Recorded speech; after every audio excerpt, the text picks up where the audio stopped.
Welcome to Alive and Thriving. I'm Nathaniel J, and today we're going to be reading from Chapter 11 of Book 3 from Bayard T. Spalding's Life and Teachings of the Masters of the Far East. If this is your first time to the channel, then I am super excited to have you here, and we're going to dive right in. I trust my readers will pardon the liberties I have taken in digressing from the main text. This has seemed necessary in order to get before you, in a concise a way as possible, a few of the numerous and widespread places where records have been found that refer directly to the older civilizations, their arts and culture, as well as the determining thoughts and motives which have maintained civilizations in very high accomplishments. A few groups still achieve these higher accomplishments.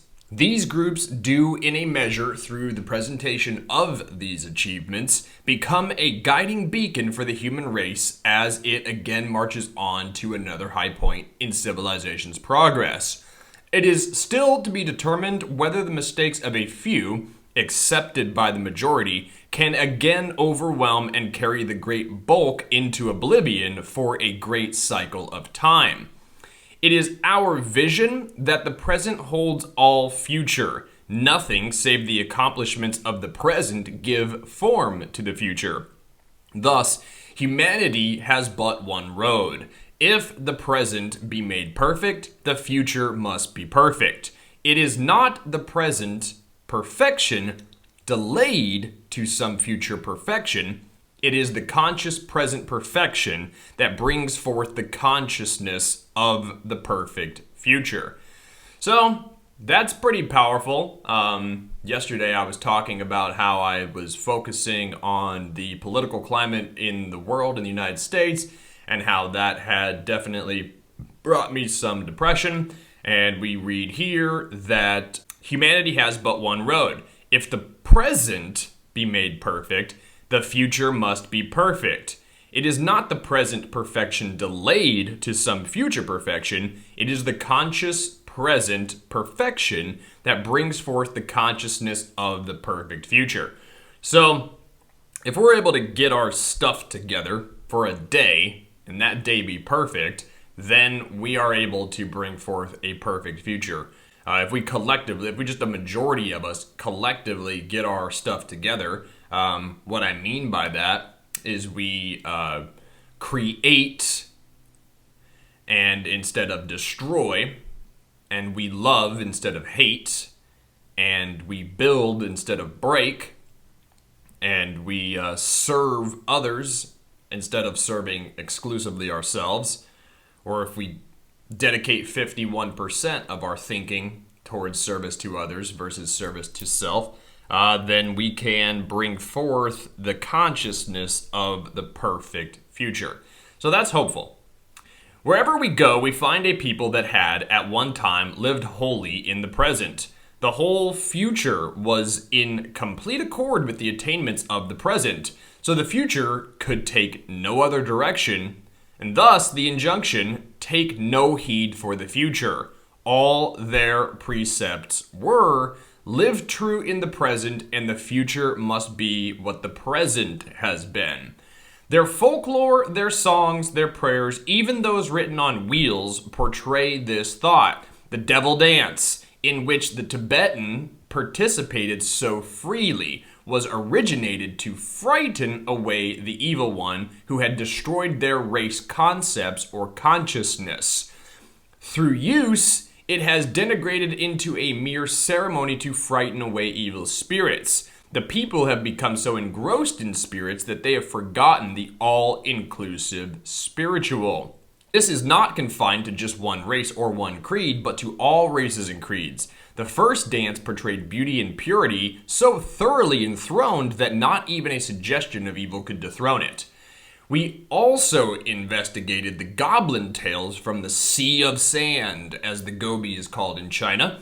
In many places, one hears strange voices. Many times, we have heard our own names called. We have heard the din made by a great throng of people, which seemed to be close by. Often, we heard a variety of musical instruments accompanying sweet voices in song.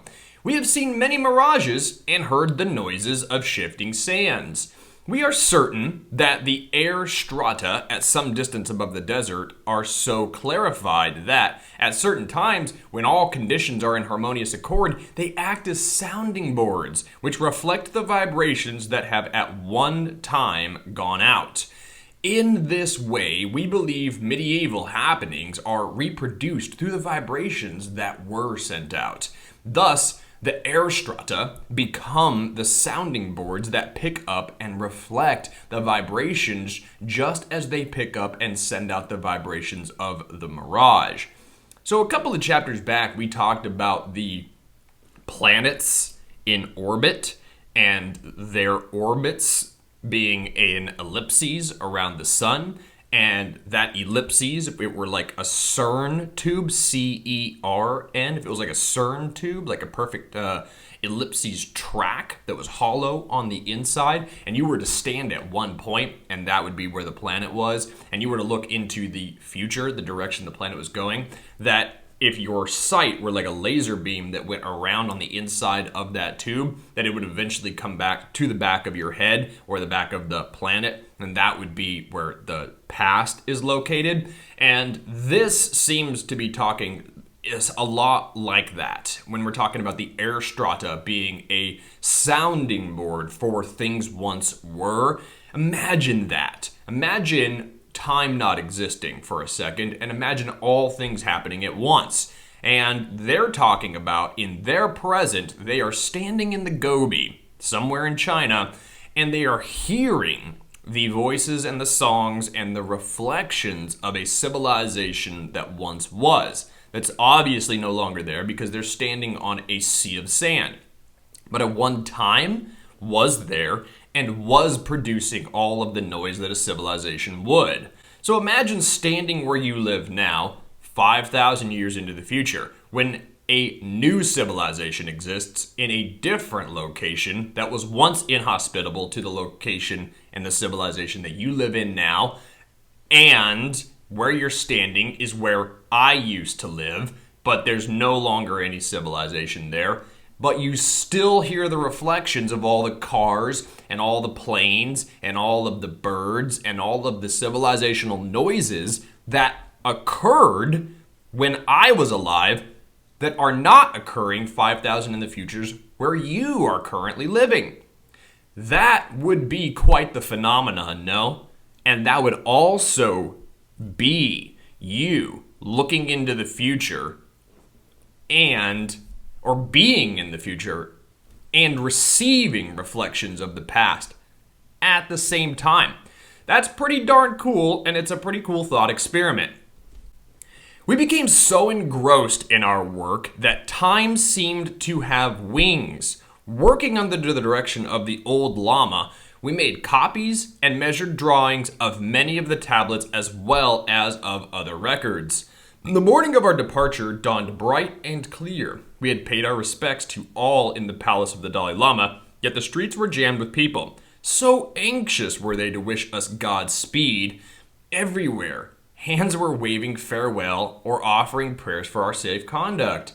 A delegation preceded us for miles with prayer wheels and long poles turning out prayers, and 50 accompanied us to Shigatse on the upper reaches of the Brahmaputra River.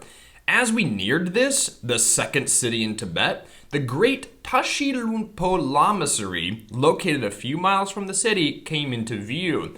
A delegation from this lamasery met us 3 miles out and invited us to be the guests of the lamasery during our stay. We were accorded a cordial welcome on every hand. And if you're unfamiliar with Tibetan culture, allow me to enlighten you a little bit. I've studied it quite a bit.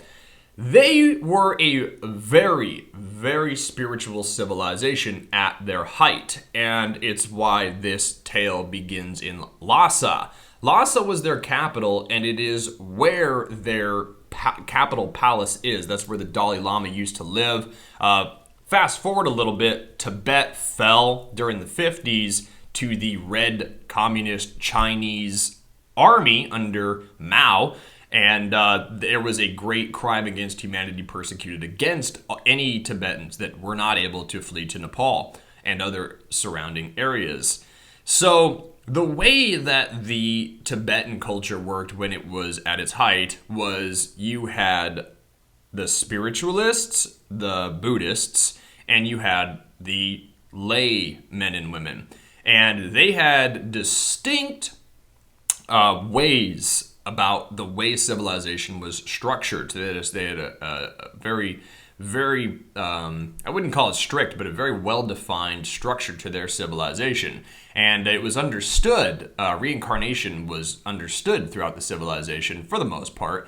And you were either born into this world to be someone who lived a life of procreation and like agriculture, or you were born into this life to be somebody who was going to study and pursue the Dharma. And that means be someone that lived in a monastery and pursued enlightenment, nirvana. And the job of the lay people were to live a life of commerce and consumption and procreation, and that would further the Tibetan kingdom. That would further the civilization along. And then you would give back to the monasteries. You supported the monasteries. If you were not a monk, if you were not living in the monasteries, you lived your life, and a portion of your life was dedicated towards supporting the monasteries. And it was a kind of hand-in-glove situation. You focused on, if you were a farmer, you focused on the material needs of the human spirit and the human race. And if you were a monk, you focused on the spiritual needs of the spirit in the human body. And in so doing, you created a kind of spiritual protection for the civilization.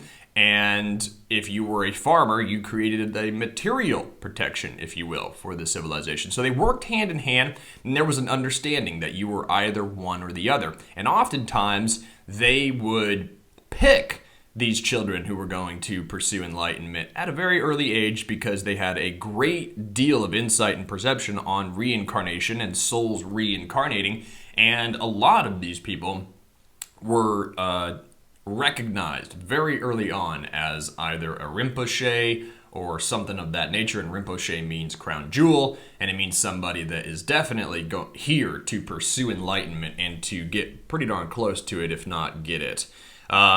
So it was a civilization, you might say, where we as incarnate souls set up a specific place where we could come and dedicate our efforts towards enlightenment or living a life in which we accrued very positive karma so that we could attain a very favorable rebirth in serving those who were currently pursuing enlightenment. And every city was structured that way.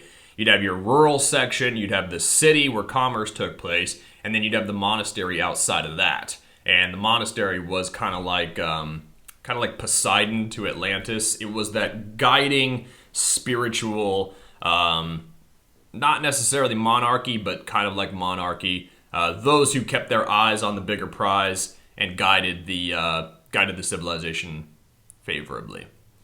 As we entered the lamasery, we felt the calm and peace which pervaded its halls as of a great presence.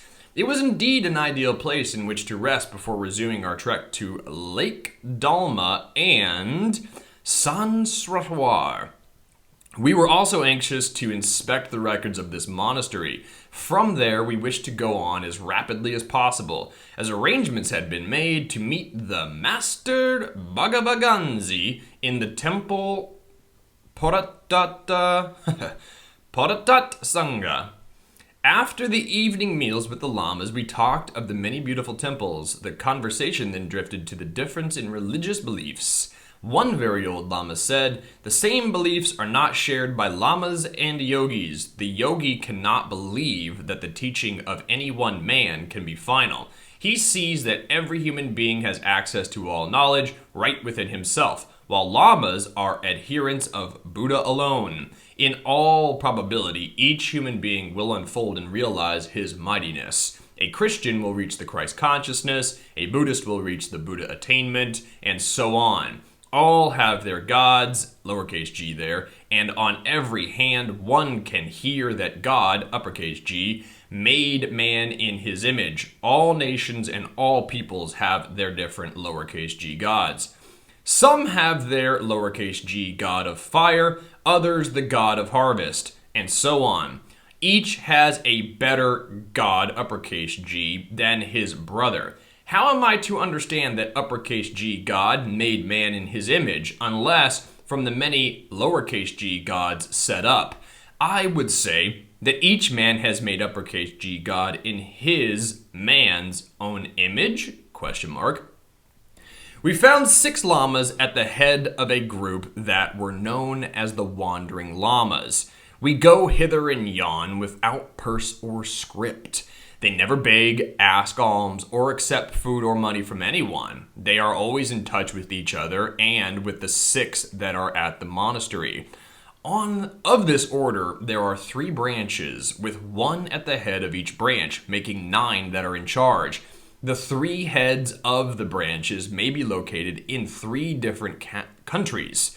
Each of those who go out keeps in direct touch with the head of the branch he is working under. The head of the branch keeps in touch with the 6. The method, which they use for communication, we call thought transference, for want of a better name. But we know it to be a force far more subtle and much more definite. They call it Atma, soul conversing with soul. Paramatma, my name. Using no other medium.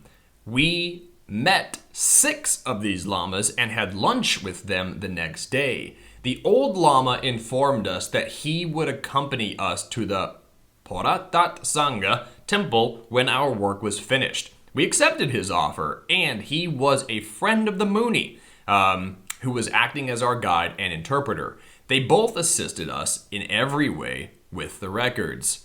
During a conversation, the old lama casually remarked, 2 of your associates who left you last summer will arrive in Calcutta at 1:30 today, and if you wish to communicate with them, you can do so. Our chief wrote a message instructing them to go directly to Darjeeling and look after a business matter which needed attention, and to await our arrival on August 24th. He dated the note, made a copy of it, and handed the original to the lama. The lama read the note, folded the paper carefully, and put it away. Our associates did meet us in Darjeeling on the 24th of August. They showed us a written message which was placed in their hands not 20 minutes after their arrival in Calcutta. They supposed the man was a messenger who had been sent ahead with the message. Now, we had physical proof of the abilities of some of these llamas. If this ability could be extended in one direction, why not in all directions? So we were anxious to press on towards Paratatsanga, as many would gather at the temple this season, a very favorable time for which such a visit occurred. We went by the way of the Gatsi, the Gayansi, and were told that we would find a very fine chela, who was known to all as the Laughing Chela. His laughter and songs carried him and his associates over many difficult places, healing many as he sang.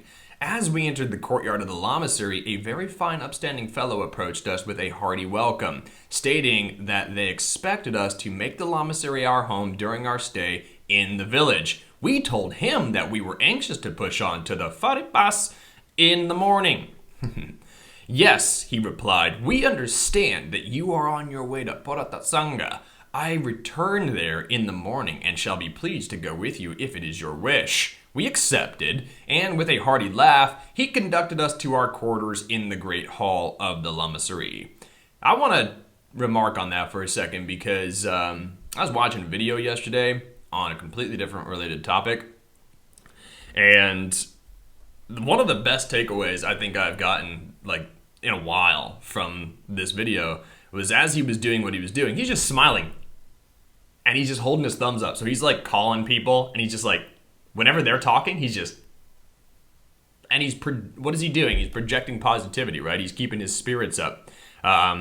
And when you're truly happy, when your soul is happy, when you're light, when your karma is good, you smile and you laugh a lot. And the Laughing Chela made me think of this because I was like, who laughs when you say that?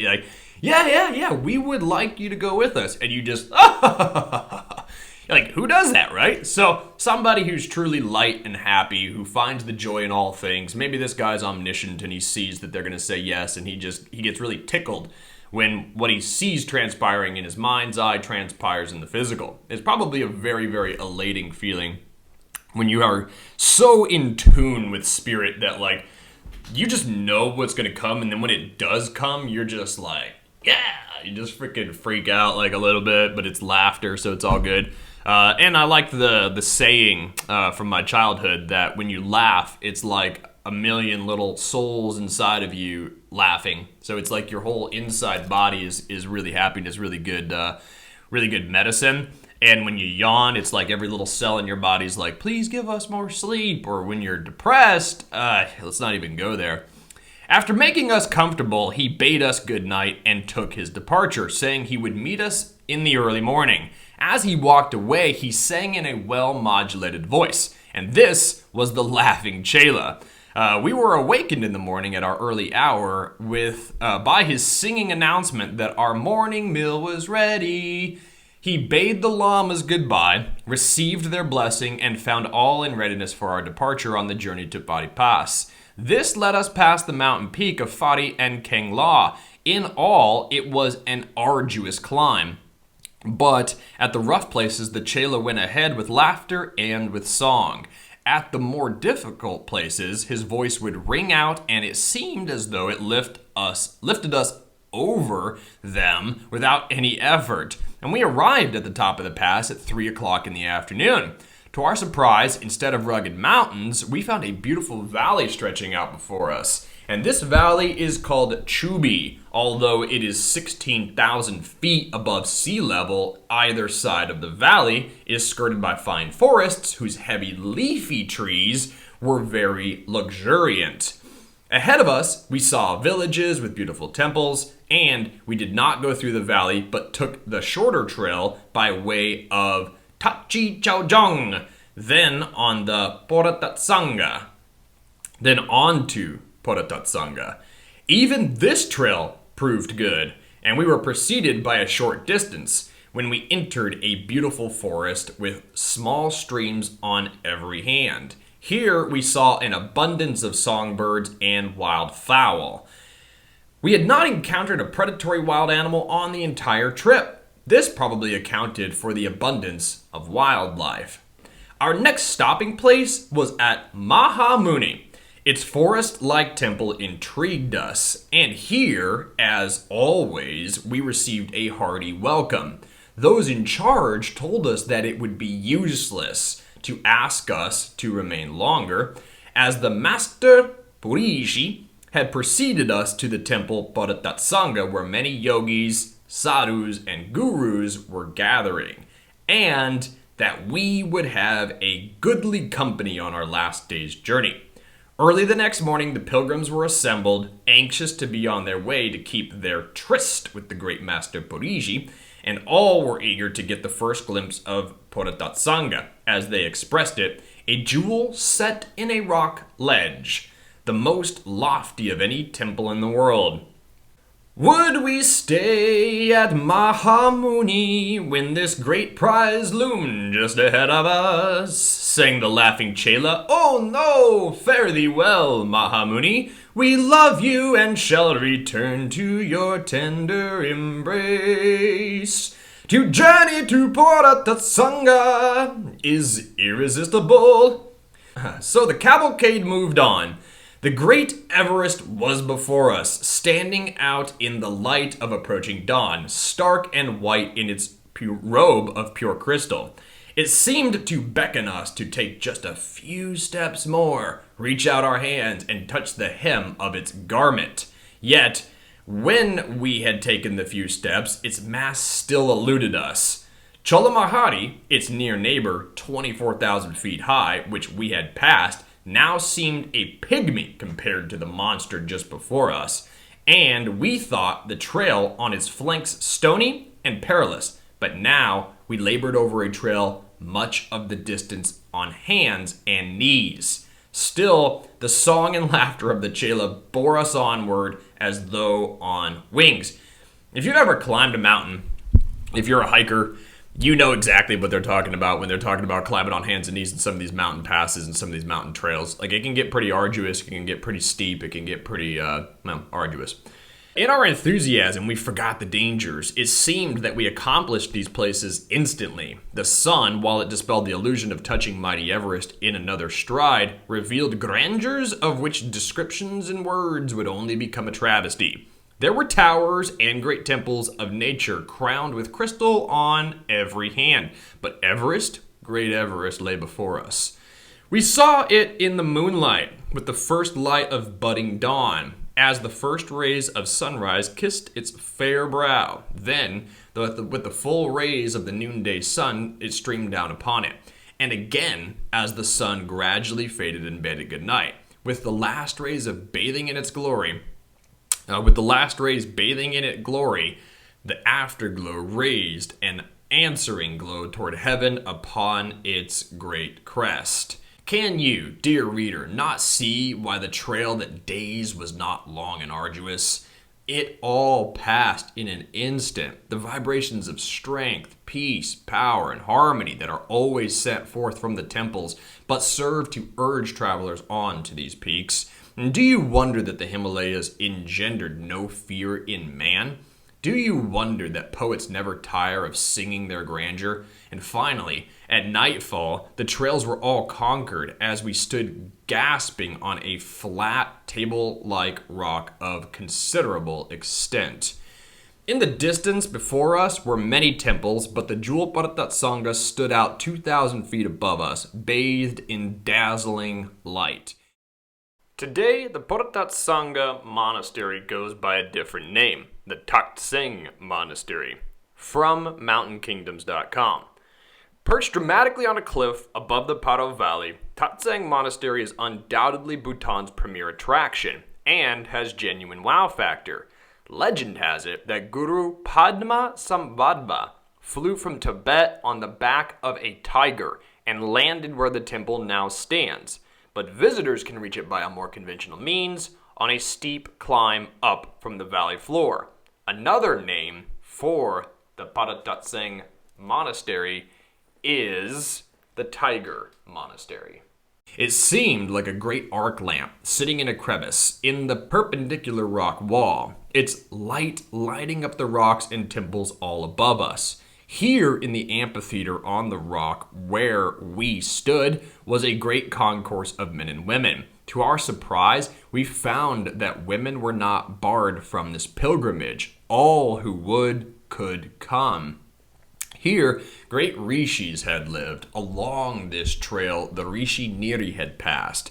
Thrice the 5 brothers had passed over this trail, once alone, once with their great mother, and again with the great and good Darupati, the pride and grandeur of all womanhood. Here now sits Yogi Santi, the great, the pure, but the humble one, in deep samadhi. Where can all these great ones find shelter and food, we suggested. Do not worry about food or shelter, sang the laughing Chela. There is an abundance here of food, shelter, and clothing for all. Sit down, everyone. Come in, sweetest tones through the voice of the Chela. No sooner were we all seated than great bowls of nourishing hot food appeared. The Yogi Santi arose and began passing the food around, assisted by the Chelas and others. When their hunger was appeased, all arose and were conducted in groups to the neighboring temples, there to pass the night. The temple to which we were conducted by the Chelas was upon a perpendicular table-like ledge, about 75 feet above where we and the others were standing. As we approached, we noticed a long pole with its base resting upon the rock where we stood, its top resting on the shelf-like rock above.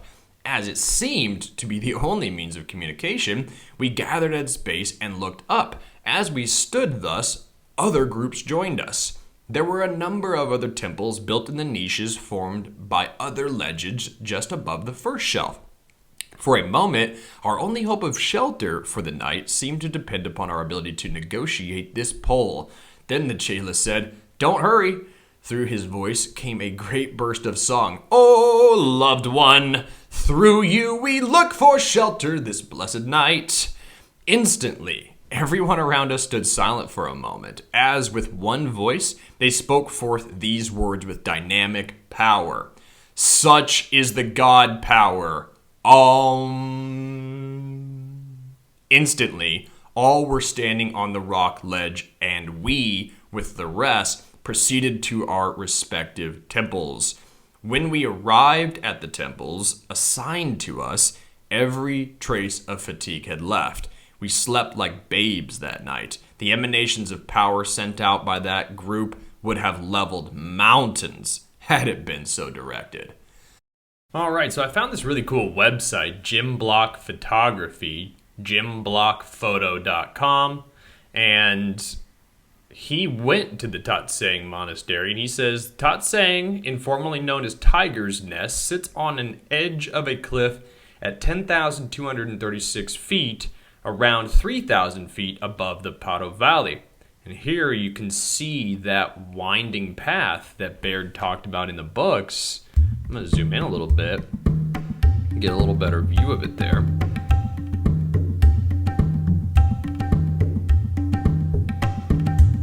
There's some photos, some dogs. If you've ever been outside of North America, you know that wild dogs are all over the place. Here's a giant prayer wheel as they're heading up to the monastery, feeding the dogs some cookies. Prayer flags in the background. Look how beautiful that forest looks.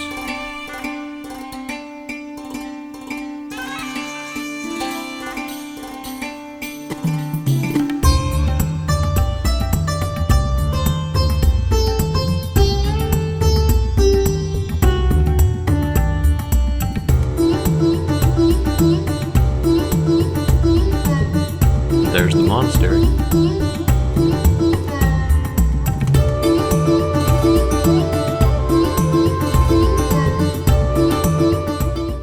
He says 15 minutes later, I was able to get this photo.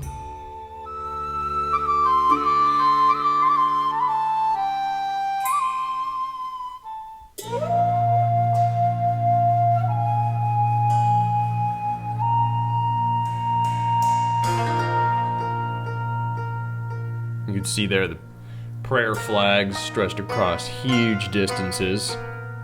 And if you're unfamiliar with the concept of prayer flags, there are prayers written on the flags, and then as the wind blows, it carries the prayers on the wind out into the world and the ether and the universe. Look at that. We just built a small room, or rather large room, right at the side of the mountain here. Is it any wonder that the masters talk about these monasteries being constructed with thought, assembled in the non-physical, and then the vibration lowered so that it would then materialize in the physical? Because these things are in locations that are just almost impossible. Nothing is impossible when you're in spirit. So I guess they're really strict. No weapons, cameras, videos, or cell phones. And you said it's a shame because this is one of the more beautiful monasteries in the entire, all of Bhutan.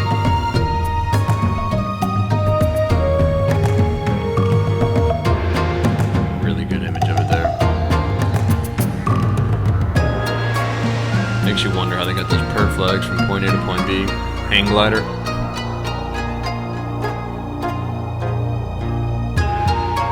Gorgeous. And there's Jim.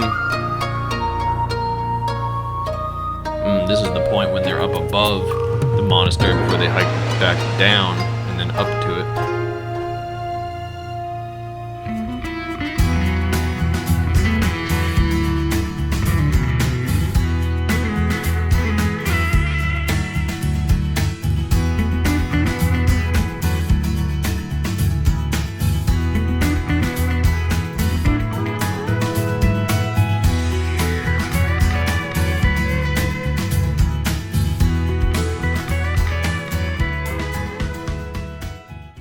Cool stuff. And He leads us on a little journey there through the mountains in the Himalayas, and we arrive at Sangha.